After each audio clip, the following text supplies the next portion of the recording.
ଆଜିର ପ୍ରସଙ୍ଗ ବିଷୟ 100 ଦିନର ସଫଳତାରେ ବନ୍ୟଜନ୍ତୁ ବାସସ୍ଥାନ ସମନ୍ୱିତ ବିକାଶ।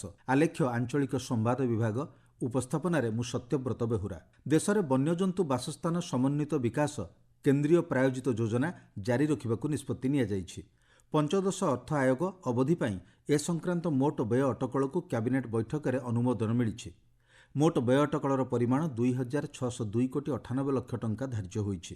କେନ୍ଦ୍ର ଜଙ୍ଗଲ ଓ ପରିବେଶ ମନ୍ତ୍ରଣାଳୟର ପ୍ରଥମ 100 ଦିନିଆ କାର୍ଯ୍ୟ ଯୋଜନା ମଧ୍ୟରେ ଏହି ଯୋଜନା ଅନ୍ତର୍ଭୁକ୍ତ।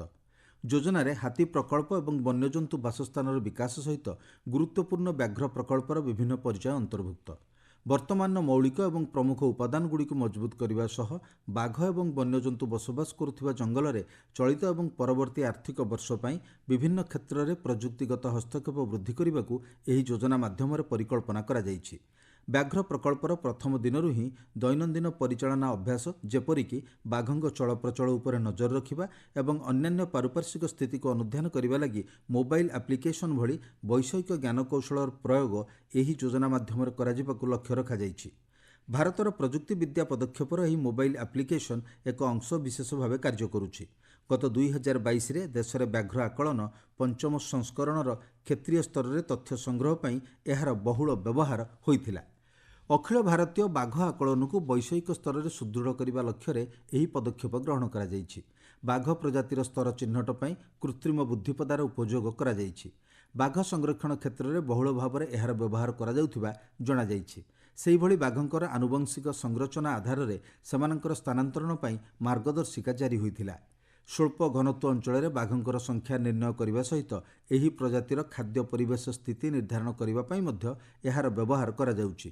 ଏହି ଯୋଜନାର ଉନ୍ନତିକରଣ ପାଇଁ ମଧ୍ୟ ପ୍ରସ୍ତାବ ରହିଥିବା ଜଣାପଡ଼ିଛି।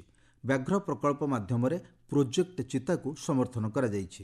ବନ୍ୟଜନ୍ତୁ ବାସସ୍ଥାନର ଏହା ମାଧ୍ୟମରେ ସମ୍ପୂର୍ଣ୍ଣ ବିକାଶ ପାଇଁ ଲକ୍ଷ୍ୟ ରଖାଯାଇଥିବା ଜଣାପଡ଼ିଛି।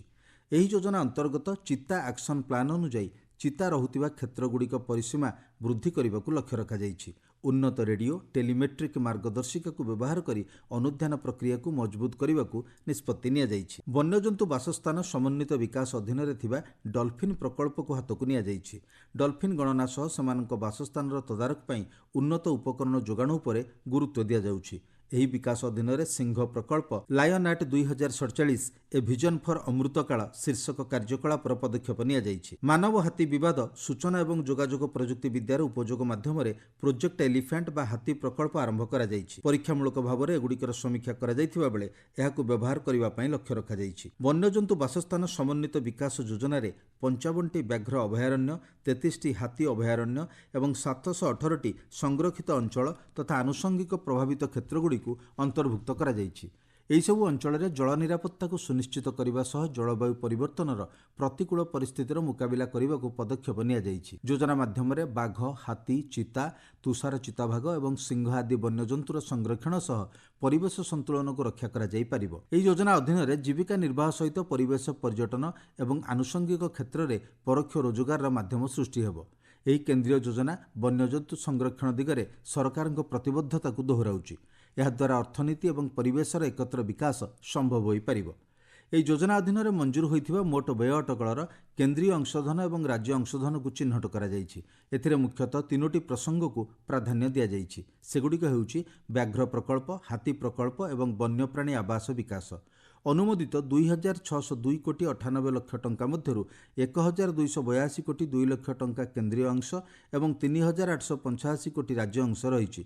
ବନ୍ୟଜନ୍ତୁ ବାସସ୍ଥାନ ସମନ୍ୱିତ ବିକାଶକୁ କାର୍ଯ୍ୟକାରୀ କରିବା ଲାଗି ସରକାର ବିଭିନ୍ନ ପଦକ୍ଷେପ ଗ୍ରହଣ କରୁଛନ୍ତି।